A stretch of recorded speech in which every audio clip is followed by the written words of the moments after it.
Hello dear student, WBPSC বলাতে তোমাদের welcome. আমার আজকে এই সিরিজের সহজভাবে ইতিহাস জানো এই সিরিজের আজকে আমাদের 3 নম্বর ক্লাস।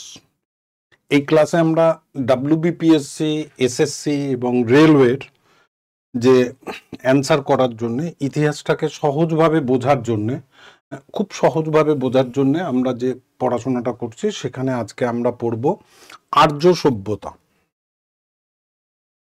আর্য কারা, আর্য সভ্যতার বিকাশ, এই একটা সুদূর ধারা খুব সহজভাবে মনে রাখার জন্য এই ক্লাসটা খুব গুরুত্বপূর্ণ। তো মেন জিনিস সেটা হচ্ছে যে আর্য সভ্যতা যখনই আমরা পড়ব তখনই আমাদের দুটো জিনিস মনে রাখতে হবে। সিন্ধু সভ্যতা আগে, আর্য সভ্যতা পরে। তার মানে ইউনিকর্নের ধারা থেকে হর্সটা আসছে। যখন ইউনিকর্ন হচ্ছে তখন হচ্ছে সিন্ধু সভ্যতা, তার মানে এখানে হচ্ছে কপার প্রথম মেটাল হিসেবে ব্যবহার হবে। আর যখনই ঘোড়ার কপার ইউজ করছে তখনই আর্য সভ্যতা, এবং ঘোড়ার সঙ্গে আর্যরা যেটা ব্যবহার করবে সেটা হচ্ছে এফি বা আয়রন। এই জিনিসটা আমাকে প্রথম খেয়াল রাখতে হবে। তার মানে কপার ঘোড়ার ইউজ এবং কপার লোহার ইউজ ভারতবর্ষে প্রথম যারা করছে তারা হচ্ছে আর্য। এই দুটো জিনিস খুব ভালো করে কেয়ার করতে হবে। নেক্সট আমরা দেখব আর্যদের ভারতীয়, আর্যরা বহিরাগত, এই তত্ত্ব নিয়ে বিতর্ক আছে। বেশিরভাগ ঐতিহাসিক যারা মনে করে যে সেন্ট্রাল এশিয়ায় 2000 বিসির এই জায়গাটা থেকে আর্যরা মাইগ্রেট করে কাস্পিয়ান সাগরের উপর থেকে নিচ থেকে যে কোনো জায়গা দিয়ে হোক না কেন হিন্দুকুশ মাউন্টেন অতিক্রম করে ভারতের সিন্ধু নদের তীরে সপ্ত সিন্ধু অঞ্চলে প্রথম আর্যরা স্থায়ীভাবে বসবাস করেছিল। এই যে সপ্ত সিন্ধু অঞ্চল, এইটাকে আমরা বলি ব্রহ্মবর্ত। আর্যরা পরবর্তীকালে পূর্ব ভারতের দিকে যাবে, তো সেই জন্য এই পূর্ব ভারতের গমনটা পরবর্তীকালে হবে। এবং টোটাল আর্যরা এই যে পার্মানেন্ট সেটেলমেন্ট করছে এই জায়গাটা হচ্ছে 1500 বিসি, এবং আর্যরা যখন পূর্ব ভারতের দিকে যাচ্ছে তখন হচ্ছে 1000 বিসি। এবারে পূর্ব ভারতের দিক থেকে আর্যরা যখন সভ্যতা গঠন করার পর আরবানাইজেশনের দিকে যাবে তখন হচ্ছে 600 বিসি। তো এইভাবে যদি আমরা ভাগটা করি তাহলে আমরা কি দেখতে পাবো, উপরের অংশটা 1500 থেকে 1000 বিসি, এই জায়গাটাকে বলবো আর্লি বৈদিক পিরিয়ড বা ঋগ বৈদিক পিরিয়ড, এবং 1000 থেকে 600 এই পিরিয়ডটাকে বলবো ল্যাটার বৈদিক পিরিয়ড বা অথর্ব বৈদিক এজ। তার মানে আমাকে প্রথম খেয়াল রাখতে হবে আর্যরা সেন্ট্রাল এশিয়া থেকে হিন্দুকুশ মাউন্টেন হচ্ছে এটা, হিন্দুকুশ মাউন্টেন অতিক্রম করে ভারতে আসবে। ভারতে এসে আর্যরা পূর্ব ভারতের দিকে যাবে, তারপরে আর্যরা দক্ষিণ ভারতের দিকে যাবে। ইনিশিয়ালি আর্যদের দক্ষিণ ভারতের সঙ্গে কোনো সম্পর্ক ছিল না। তাই তোমাকে যেটা মনে রাখতে হবে সেটা হচ্ছে আমরা ভারতবর্ষটাকে যদি উত্তর দক্ষিণ দুটো ভাগে ভাগ করে নিই তাহলে আর্যদের উত্তর ভারতটা হচ্ছে আর্যাবর্ত আর দক্ষিণ ভারতটা হচ্ছে দক্ষিণাবর্ত। যেখানে পার্মানেন্ট সেটেলমেন্ট করছে এই জায়গাটাকে বলা হচ্ছে ব্রহ্মবর্ত। পূর্ব ভারতটা হচ্ছে প্রাচ্য আর পশ্চিম ভারতটা হচ্ছে পাশ্চাত্য। এইভাবে 5টা ভাগ আর্যরা করবে। আর্য সভ্যতায় আমরা এই 5টা ভাগ পাবো। তারপরে আমরা কি দেখব, তারপরে আমরা দেখব আর্যরা যে জায়গা দিয়ে আসছে সেন্ট্রাল এশিয়া, সেই জায়গাটা থেকে আর্যদের গায়ের রং হচ্ছে ফর্সা। আর্যরা ঘোড়ার ব্যবহার প্রপার ইউজ করছে। আর্যরা প্রথম যখন 1500 বিসি থেকে 1000 বিসিতে আসছে পশুপালন করছে, তার মানে নোম্যাডিক বা যাযাবর লাইফটা হচ্ছে। এবং ভারতবর্ষে এসে এগ্রিকালচার কাল্টিভেশন করে যখন পার্মানেন্ট সেটেলমেন্ট করবে তখন তারা স্থায়ীভাবে বসবাস করবে এবং তারা নোম্যাডিক লাইফ থেকে সিভিলিয়ান মানে সভ্যতা গঠন করবে। যে জায়গাটায় সভ্যতা গঠন করছে সেই জায়গাটাই হচ্ছে 1500 বিসি। তাহলে আর্যরা মাইগ্রেট করলো 2000 বিসিতে, এবং পার্মানেন্ট সেটেলমেন্ট যখন করছে তখন হচ্ছে 1500 বিসি। এই জায়গাটা তোমাকে খেয়াল রাখতে হবে। এবারে সংস্কৃত শব্দ আর্য কথাটা নানা রকম মানে আছে। সৎ বংশগত ব্যক্তি, ডিসেন্ট ফ্যামিলি। আর্য শব্দের অর্থ হচ্ছে গোষ্ঠী, অনুযদু, পুরু, তুর্ভস, এগুলো আর্যরা কতগুলো গোষ্ঠীতে বিভক্ত ছিল এবং প্রথমে গোষ্ঠীতে বিভক্ত থাকার ফলে আর্যরা দের মধ্যে কোনো ইউনিটি ছিল না, একে অপরের সঙ্গে লড়াই করত। এই ইনফরমেশনগুলো আমরা পাবো। পরবর্তীকালে আমরা যেটা দেখব সেটা হচ্ছে আর্যরা যখন কালচারের মাধ্যমে, আমরা মনে করি ভারতবর্ষে হিন্দু ধর্মের উৎপত্তি। বৈদিক এজ পিরিয়ডে ভারতবর্ষে আর্যরা প্রকৃতি পুজো করবে, কিন্তু প্রকৃতির সেই সমস্ত সত্তা যেগুলো মানুষকে ভয়ের উদ্রেক করে সেগুলো আর্যদের দেবতা হবে। যেমন ধরো জল, আগুন, বজ্র, এগুলো আর্যদের দেবতা হবে। ইন জেনারেল আর্যরা প্রকৃতিকে পুজো করবে, কিন্তু প্রকৃতির সেই জায়গাটাকে পুজো করবে যেটা হচ্ছে ফোর্স অফ নেচারকে আর্যরা পুজো করবে। এবং মেনলি কোনো কিছু বলা না থাকলে প্রধান পুরোহিতকে, এই যে ইনি হচ্ছেন প্রধান পুরোহিত, এনাকে আমরা বলবো মন্ত্রদ্রষ্টা। আর্যদের বেদে তোমার 4টে ভাগে বিভক্ত, আর এই 4টে ভাগে বিভক্ত প্রধান পুরোহিতকে কি বলে? ঋগ্বেদে বলা হয় হোত্রী, যজুর্বেদে অধর্বায়ু, সামবেদে উদ্গাত্রী এবং অথর্ববেদে ব্রহ্মা। তোমাকে প্রশ্ন করবে কোন বেদের প্রধান পুরোহিতকে কি বলে? মন্ত্রদ্রষ্টা। ইন জেনারেল বেদ উল্লেখ না করলে মন্ত্রদ্রষ্টা, এটাও অ্যান্সার হবে। তো সেই জায়গাগুলোকে ভালো করে খেয়াল রেখে তোমাকে এই জায়গাগুলো দেখতে হবে। নেক্সট আমরা যদি দেখি তাহলে কি দেখব যে আর্যদের আগমন নিয়ে নানা রকম তত্ত্ব আছে। আর্যদের সেন্ট্রাল এশিয়ার তত্ত্বটাই বেশি, যেটা ম্যাক্স মুলার দিচ্ছেন। এরপরে যদি প্রশ্ন করে কে কোথা থেকে দিয়েছে, যেমন ধরো বিজি তিলক আর্যদের কোথা থেকে এসেছে বলে মনে করা হয়, তখন আর্টিক রিজিয়ন হবে। William Jones Europe, Dayananda Saraswati Tibet এবং স্বামী বিবেকানন্দ ইন্ডিয়া। এইখানে একদম পিকচার দিয়ে বলে দেওয়া আছে, যেমন বিজি তিলক আর্টিক রিজিয়ন, উইলিয়াম জোন্স ইউরোপের কথা বলছে, ম্যাক্স মুলার সেন্ট্রাল এশিয়া, বিবেকানন্দ হিমালয়ের পাদদেশ বা ভারতীয় আর্যদের আদি বাসস্থান, এই কথাটা উল্লেখ করছেন। তো এইগুলো একটু দেখতে হবে। নেক্সট আমরা যেটা দেখব সেটা হচ্ছে এই জায়গাটা যদি আমরা দেখি যে ঋগ বৈদিক পিরিয়ড, যেখানে আমরা দেখব আর্যরা পার্মানেন্ট সেটেলমেন্ট করবে, ভারতবর্ষে স্থায়ীভাবে বসবাস করবে, এটা হচ্ছে আর্লি বৈদিক পিরিয়ড। এখানে উইমেন্স এম্পাওয়ারমেন্ট থাকবে, মহিলা ক্ষমতায়ন থাকবে, মহিলাদের উপনয়ন হবে, মহিলাদের ডোমিনেট করে এরকম জিনিসগুলো এখানে আমরা পাবো না। ল্যাটার বৈদিক পিরিয়ডটাকে আমরা বলবো অথর্ব বৈদিক এজ। এইখানে উইমেন্স এম্পাওয়ারমেন্টটা কিছু কমতে থাকবে, তার মানে সতীদাহ প্রথা, এই জিনিসগুলো যেগুলো মেয়েদের চাইল্ড ম্যারেজ যেগুলো আমরা বলি, সেগুলো এই জায়গাটা ল্যাটার বৈদিক পিরিয়ডটায় আমরা পাবো। তো আমাদের দুটো জায়গা, মানে বেদের যে পার্টটা আছে, 4টে বেদ ঋক, সাম, যজু, অথর্ব, সেই 4টে বেদের মধ্যে 3টে বেদ আমরা যদি বলি ঋক বেদ, যজুর্বেদ এবং সামবেদ, সেই বেদটাকে আমরা বলবো ত্রয়ীবেদ এবং অথর্ব বেদটাকে আমরা বলবো মডার্ন বেদ। কারণ এখানে আর্য অনার্যের সংমিশ্রণ ঘটেছিল এবং আর্যরা দক্ষিণ ভারতে যাওয়ার ফলে এখানে অনার্য উপকরণ অনেক কিছু পাবো। তো এই যে অনার্য উপকরণ যে জায়গাটা পাবো সেটাই হচ্ছে ল্যাটার বৈদিক পিরিয়ড। এই ল্যাটার বৈদিক পিরিয়ডটাকেই আমরা অথর্ব বৈদিক এজ বলে মনে করি। নেক্সট আমরা যেটা দেখব সেটা হচ্ছে এই যে আর্যরা যখন ভারতবর্ষে পার্মানেন্ট সেটেলমেন্ট করার পর যখন পূর্ব ভারতের দিকে এগোবে 1000 বিসি থেকে 600 বিসির ওই জায়গাটায়, তখন আর্যরা পূর্ব ভারতের দিকে যাবে। পূর্ব ভারতের দিকে যাওয়ার ফলে তখন আমরা একটা জিনিস দেখতে পাবো, সেটা হচ্ছে printed grey ware culture, PGW, printed grey ware culture. এটা আমরা দেখতে পাবো কোথায়? উত্তরপ্রদেশের এবং বিহারের। এই উত্তরপ্রদেশের কোশল ওই জায়গাটায় দেখতে পাবো এবং বিহারে আমরা প্রিন্টেড গ্রেওয়্যার কালচারের এভিডেন্স আমরা এখানে পাবো।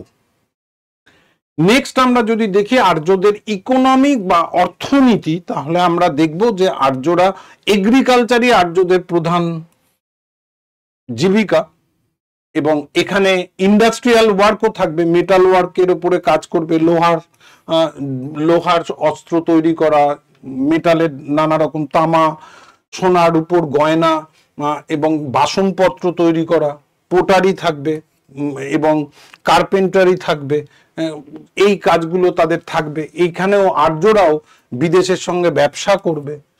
তারা যে জায়গাটায় ব্যবসা করছে, ব্যাবিলন মানে হচ্ছে বাগদাদ, মানে মেসোপটেমিয়া, সুমেরিয়ান মানে ইরানের সঙ্গে এই যুগেও, আর্যদের যুগেও বহির্বিশ্বের বাণিজ্যের সম্পর্ক থাকবে। এই জায়গাটা খেয়াল রাখতে হবে। কিন্তু আর্যদের ওভারঅল যদি অর্থনীতি দেখি তাহলে আমরা বলবো নন আরবান বা এগ্রিকালচার বেস কাল্টিভেশন। এগ্রিকালচার তো থাকবেই, নন আরবান হোক বা আরবান হোক। এগ্রিকালচার মানে খাদ্য উৎপাদন যদি না হয় তাহলে মানুষ খাবে কি? তো তো মনে রাখতে হবে এখানে যেটা, সেটা হচ্ছে যে এখানে এগ্রিকালচারই মেন অকুপেশন এবং এখানে আরবানাইজেশন হয়নি, তাই এটা নন আরবান বা গ্রাম্য অর্থনীতির উপর বেস করে গড়ে উঠবে। এরপরে আমাদের যেটা খেয়াল রাখতে হবে যে ওই যে বেদ যেটা রয়েছে, সেই বেদের কিছু কিছু জিনিস, যেমন ধরো origin of Indian music. Indian music, রাগ এবং তাল, এই দুটো ভাগ আমরা যে বেদ থেকে পাবো সেটা হচ্ছে সামবেদ থেকে পাবো। শূদ্র, শূদ্র কথাটা হচ্ছে আমাদের কাস্ট সিস্টেমের মধ্যে পড়ে। প্রথমে আমরা কালার বেস, আর্যদের গায়ের রং ফর্সা এবং অনার্যদের গায়ের রং হচ্ছে কালো, এই বিশেষ হিসেবে আর্য অনার্য দুটো ভাগ থাকবে। তারপরে আর্যদের মধ্যে প্রফেশনগত চারটে ভাগে ভাগ হবে, ব্রাহ্মণ, ক্ষত্রিয়, বৈশ্য, শূদ্র। আর এই শূদ্র কথাটা ঋগ্বেদের দশম মণ্ডলে পাবো, এটা আমাদের খেয়াল রাখতে হবে। ঋগ্বেদের 10টা মণ্ডল আছে। এই 10টা মণ্ডলের মধ্যে 3 নম্বর মণ্ডলেই আমরা গায়ত্রী মন্ত্রটা পাবো, যে গায়ত্রী মন্ত্রটা হচ্ছে ওং ভূভুবস্য হাত্তাস্য বেতুরবরের নাম। এটা ঋগ্বেদে রয়েছে, অর্থাৎ এটা ডেডিকেট করা একটা মন্ত্র, যে মন্ত্র জপ করে গুরু তার শিষ্যকে গ্রহণ করে। এটা তোমাকে খেয়াল রাখতে হবে। 4 নম্বরে রয়েছে গোত্র। তার মানে গোত্রটা এমন একটা জিনিস যেখানে যেখানে আর্যরা কখনোই, মনে রাখতে হয় যেটা, সেটা হচ্ছে আর্যরা কখনোই আনসাইন্টিফিক কোনো বিষয়কে প্রায়োরিটি দেবে না। তার কারণ কি? তারা ইন্টারকাস্ট ম্যারেজকে কখনো বারণ করেনি, কিন্তু সমগোত্রে বিবাহ এটা কিন্তু নিষিদ্ধ আছে। অর্থাৎ গোত্র মানে একই বংশজাত ব্যক্তি। এটা পরবর্তীকালে অথর্ব বেদে ডেভেলপড হবে। কিন্তু কাস্ট সিস্টেম যদি বলে, শূদ্র কথাটা যেহেতু ঋগ্বেদের দশম মণ্ডলে পাবো, কাস্ট সিস্টেম ডেভেলপ করবে ঋগ্বেদে, কিন্তু গোত্রটা ডেভেলপ করবে অথর্ব বেদে। এই বিষয়টা তোমাকে খেয়াল রাখতে হবে, এই বিষয়টা অবশ্যই খেয়াল রাখতে হবে। নেক্সট আমরা যদি দেখি তাহলে আমরা দেখব ইনিশিয়ালি আর্যরা কি থাকবে, কতগুলো গোষ্ঠীতে বিভক্ত থাকবে, তাদেরকে কন্ট্রোল করার জন্য পলিটিক্যাল অ্যাসেম্বলিগুলো থাকবে, সভা সমিতি, বিদত, পরিষদ, জনা, এরকম অর্গানাইজেশনগুলো রয়েছে। তো যখন রাজার ক্ষমতা কম থাকবে তখন অর্গানাইজেশনগুলোর ক্ষমতা বেশি থাকবে। পরবর্তীকালে রাজার ক্ষমতা যখন বেড়ে যাবে অর্গানাইজেশনের ক্ষমতাগুলো কমে যাবে। এটা রিভার্স রিলেশন। তো আস্তে আস্তে আমাদের রাজতন্ত্রের যে উল্লেখ আমরা পাবো সেটা হচ্ছে ঐতরীয় ব্রাহ্মণ। অর্থাৎ বেদের 4টে পার্ট আছে, প্রত্যেকটা বেদেরও আবার 4টে করে পার্ট আছে। আমরা 4টে বেদ পাই, ঋক, সাম, যজু, অথর্ব। আবার প্রত্যেকটা বেদের 4টে করে ভাগ আছে, ব্রাহ্মণ, সংহিতা, আরণ্যক, উপনিষদ। তো তো সেই রকম ভাবেই আমরা ঐতরীয় ব্রাহ্মণে আমরা কিংশিপ তত্ত্বটা পাবো। সোমা হচ্ছে একটা ইনটক্সিন ড্রিঙ্ক, মানে হচ্ছে একটা গাছ, যে গাছটার কথা ঋগ্বেদের 9ম মণ্ডলে উল্লেখ করা আছে, এটা আমাদের খেয়াল রাখতে হবে। বর্ণ কথা আমরা ঋগ্বেদেই পাবো। 4th ডিভিশন অফ সোসাইটি, ব্রাহ্মণ, ক্ষত্রিয়, বৈশ্য, শূদ্র, এটা আমরা ঋগ্বেদের 10 নম্বর মণ্ডলেই পাবো। এটা আমাদের খেয়াল রাখতে হবে। প্লাস আরো যেটা খেয়াল রাখতে হবে সেটা হচ্ছে 4 আশ্রম, 4 ডিভিশন অফ কাস্ট সিস্টেম আর 4 আশ্রম, এটা কিন্তু এক জিনিস নয়। 4 আশ্রম হচ্ছে ব্রহ্মচর্য, গার্হস্থ্য, বানপ্রস্থ, সন্ন্যাস। এইটা আগে ইনিশিয়ালি সবাই পালন করতো, শূদ্ররা বাদে। পরবর্তীকালে এটা ব্রাহ্মণরা পেটেন্ট করে নেবে। তো ব্রাহ্মণরা পেটেন্ট করে নেওয়ার পর তাদের যে ওই যে 4 আশ্রম, যেটা হচ্ছে ব্রহ্মচর্য, গার্হস্থ্য, বানপ্রস্থ, সন্ন্যাস, এই বিষয়গুলো আমরা জবালা উপনিষদের মধ্যে পাবো। এটা আমাকে খেয়াল রাখতে হবে। এবারে উপনিষদ হলো বেদের ফিলোসফিক্যাল বুকস, 108টা বই আছে। আর সিমিলারলি আমাদের বিশ্ব ব্রহ্মাণ্ডের অরিজিন সম্পর্কে যদি আমাদের কেউ তথ্য দেয় তাহলে সেটা ভারতবর্ষের ওল্ডেস্ট বুক, পৃথিবীর ওল্ডেস্ট বুক, এবং ঋগ্বেদের মধ্যেই আমাদের এই ইউনিভার্স অরিজিন কিভাবে এলো সেই তত্ত্বগুলো এখানে আছে। এবারে আমরা যেটা পড়লাম তার উপরে আমরা একটু এমসিকিউ টেস্ট নেব। এমসিকিউ টেস্টে প্রথমে যেটা রয়েছে সেটা হচ্ছে Indus valley civilization belongs to, এটা হচ্ছে যদি তোমাকে বলে তাহলে এই প্রশ্নটা এই কারণে দেওয়া আছে যে ইন্দাস ভ্যালি সিভিলাইজেশন আমরা যেটা দেখেছি সেটা হচ্ছে প্রি হিস্টোরিক্যাল এজ, চ্যালকোলিথিক এজের একদম ম্যাচিওর ফেজ আসছে। কিন্তু ওইখানেও লেখাপড়া হতো, ইনস্ক্রিপশন, সিল এগুলো আমরা পেয়েছি, কিন্তু আমরা পড়তে পারিনি বলে ওই জায়গাটাকে আমরা বলবো প্রোটো হিস্টোরিক্যাল পিরিয়ড। এবারে হচ্ছে এই প্রোটো হিস্টোরিক্যাল পিরিয়ডটা যখন আইভিসি বলছি তাহলে আর্যরা কি, আর্যদের যে বই বেদ, বেদটা সংস্কৃত ভাষায় লেখা, দেবনাগরী স্ক্রিপ্টে আমরা পড়তে পারি, জানতে পারি, বুঝতে পারি, সেই জন্য বেদটা মানে আর্যদের পিরিয়ডটা হবে হিস্টোরিক্যাল এজ। এই জায়গাটা তোমাকে খেয়াল রাখার জন্য এই প্রশ্নটা কানেক্টিং করার জন্য এই প্রশ্নটা রয়েছে, এটা একটু কেয়ার করবে। নেক্সট মনে রাখতে হবে যে এই প্রশ্নটা the Vedic period which animal was known as আগনা। আমরা যদি সিন্ধু সভ্যতায় দেখি তাহলে হাম্বুল হচ্ছে অত্যন্ত গুরুত্বপূর্ণ প্রিয় বা respected animal, venerated animal, admire animal. কিন্তু আর্যদের কাছে যখন হবে তখন তাদের কাছে অত্যন্ত গুরুত্বপূর্ণ অ্যানিমেল হিসেবে গড়ে উঠবে সেটা হচ্ছে গরু, যেটাকে আমরা বলি কাউ। সেই ক্ষেত্রে আগনা মানে হচ্ছে গরু হত্যা করা নিষেধ, মানে do not kill the cow, এই অর্থ ব্যবহার করতে গিয়ে ঋগ্বেদে আগনার উল্লেখ আছে। আগনা বলতে আমরা কাউকেই বোঝাবো। এখানে দুটো ওয়ার্ড অবশ্যই আমরা গরু সম্পর্কে পাবো, একটা হচ্ছে গাভিষ্টি, গাভিষ্টি মানে গরু নিয়ে যে যুদ্ধ বা লড়াই হয় সেটাকে বোঝায়। ইন সার্চ অফ কাউ মানে হচ্ছে গরু নিয়ে যে লড়াই, সেই লড়াইটাকে ইন্ডিকেট করে। আর আগনা মানে হচ্ছে do not kill the cow, গরুকে হত্যা করা যাবে না, তার কারণ গরু হচ্ছে এমব্লেম অফ প্রোডাক্টিভিটি। যদি গরুকে হত্যা করা হয় তাহলে এগ্রিকালচার স্তব্ধ হয়ে যাবে, তাই গরুকে দেবতার বাহন হিসেবে মনে করে গরুকে রিজার্ভেশনের কথা এখানে বলা আছে।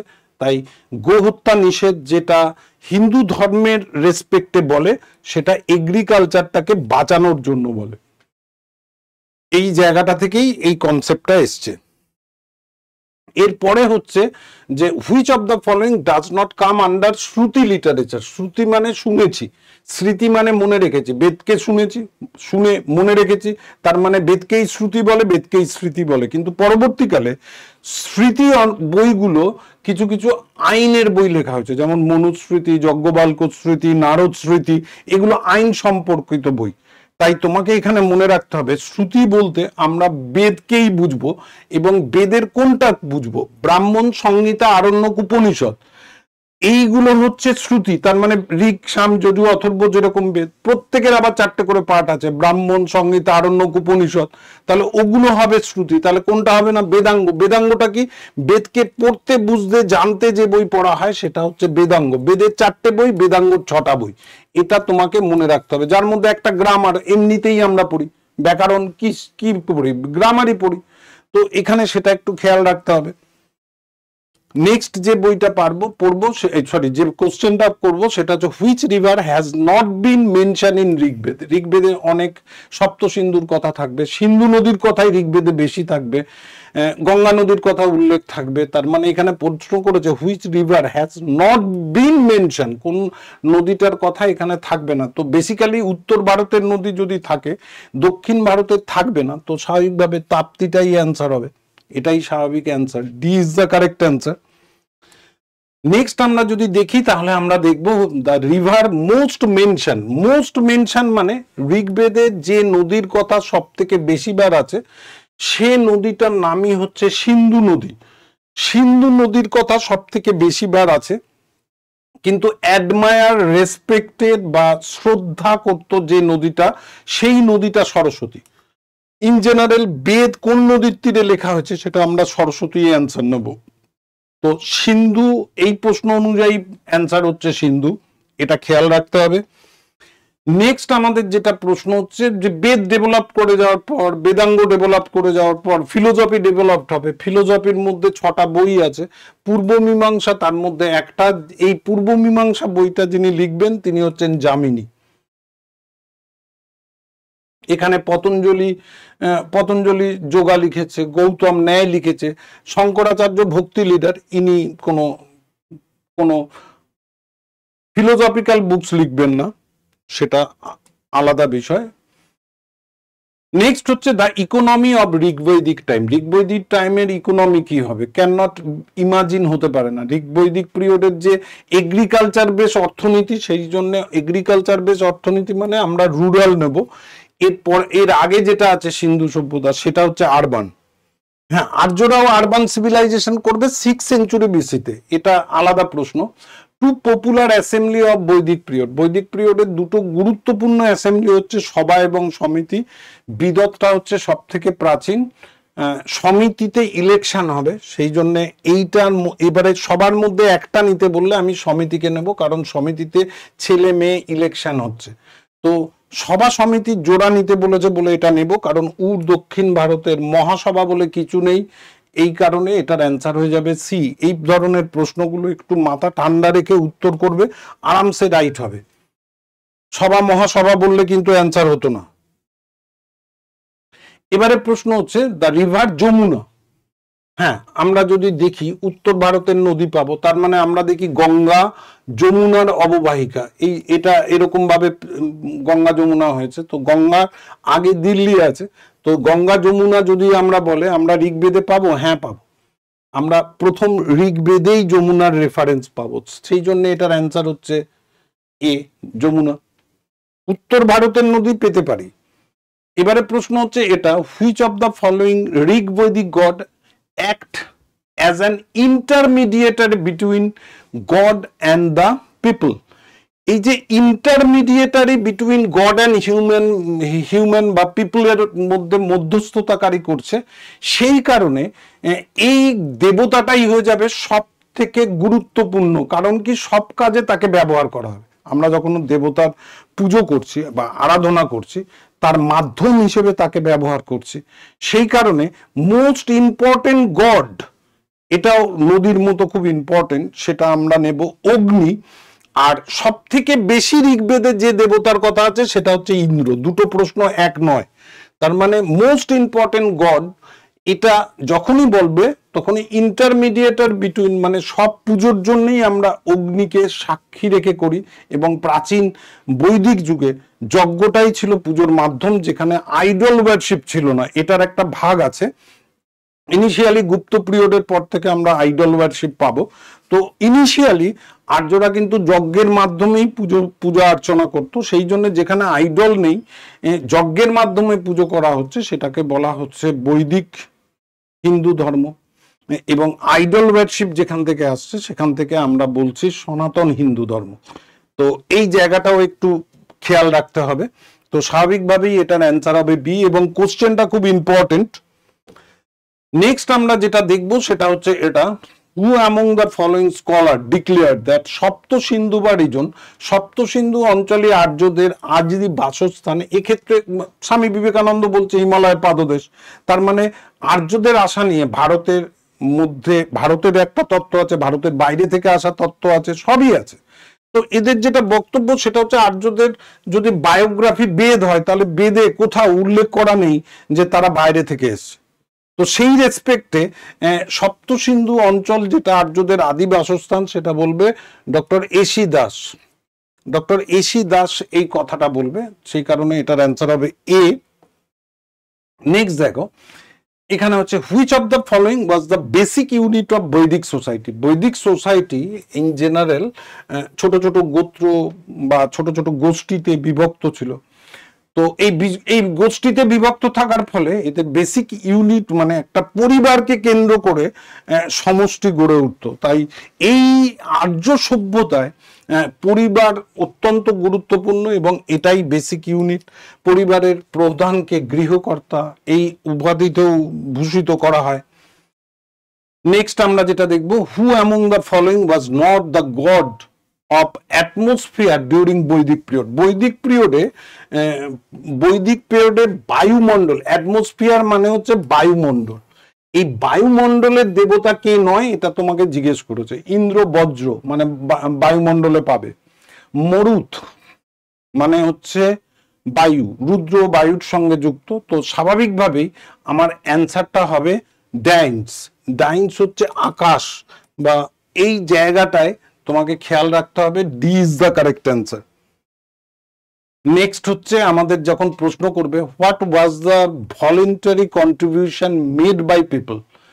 রাজপথ যখন গড়ে উঠবে তখন রাজার ক্ষমতা যখন কম রয়েছে তখন ব্যক্তি রাজাকে ট্যাক্স দিচ্ছে, আর সেই ট্যাক্সটা কি ভলেন্টারি, স্বেচ্ছায় দিচ্ছে। এই স্বেচ্ছায় ভলেন্টারি আর্যদের ট্যাক্সটাই হচ্ছে বলি, এটাই হচ্ছে ওদের ট্যাক্স। নেক্সট আমরা যদি দেখি তাহলে এটা কি বলছে, which of the following region are not known to even later Vedic period. আমরা যে ম্যাপটা দেখলাম সেখানে আর্যরা পশ্চিম ভারতে, মানে পশ্চিম ভারতে প্রথমে বসতি স্থাপন করেছে, পশ্চিম ভারত থেকে এটা পূর্ব ভারতে আসবে, পূর্ব ভারতে আসার আগে উত্তর ভারতটাও দখল হয়ে যাবে, দক্ষিণ ভারতে পরে যাবে। তো দক্ষিণ ভারতে গেলে বিন্ধ্য মাউন্টেন ক্রস করে আস্তে আস্তে দক্ষিণের দিকে যাবে। তার মানে এইখানে যেটা আমরা যদি দেখি, তার মানে কি বলেছে, ল্যাটার বৈদিক পিরিয়ড, ল্যাটার বৈদিক পিরিয়ডে দক্ষিণ ভারতের দিকে যাচ্ছে। তাহলে সেখানে কি হবে, 2C। 2C বলতে আমি যদি এবারে একটা ভি সেটটা নিই, এখানে হচ্ছে বে অফ বেঙ্গল, এটা আরব সাগর, তার মানে ওয়েস্ট আর ইস্টের সঙ্গে কানেক্টিং হয়ে গেল, 2C এর সঙ্গে যোগাযোগ থাকবে। কাবেরী ডেল্টা, দক্ষিণ ভারত বিন্দুমান থেকে নিচে এলে আগে কাবেরী ডেল্টা, তার মানে দক্ষিণ ভারতে গেলে কাবেরী ডেল্টায় পাবে। গঙ্গাটিক ভ্যালি মানে এই যে জায়গাটা গঙ্গাটিক ভ্যালি, তার মানে গঙ্গাটিক ভ্যালির সঙ্গে যোগাযোগ থাকবে।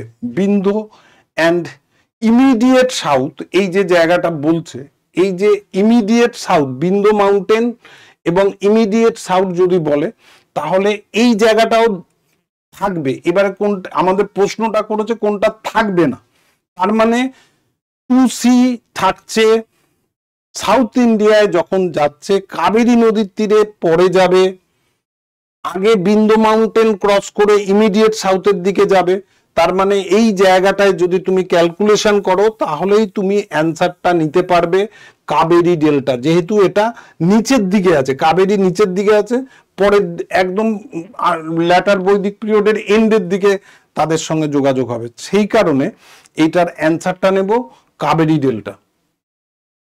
এই প্রশ্নটা খুবই গুরুত্বপূর্ণ, এটাকে একটু ভালো করে কেয়ার করবে। ল্যাটার বৈদিকেই দক্ষিণ ভারতের সঙ্গে যোগাযোগ হবে, কিন্তু ফার সাউথের সঙ্গে যোগাযোগটা অনেক পরে হবে।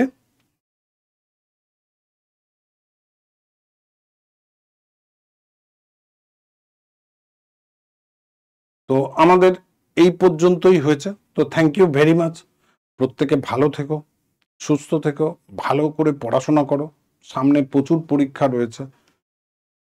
তোমাদের পড়াশোনার জন্য যা যা দরকার সবকিছু আমাদের কাছ থেকে পাবে, এবং ভালো করে পড়াশোনা করো, সব সময় আমরা তোমাদের সঙ্গে আছি। Thank you very much.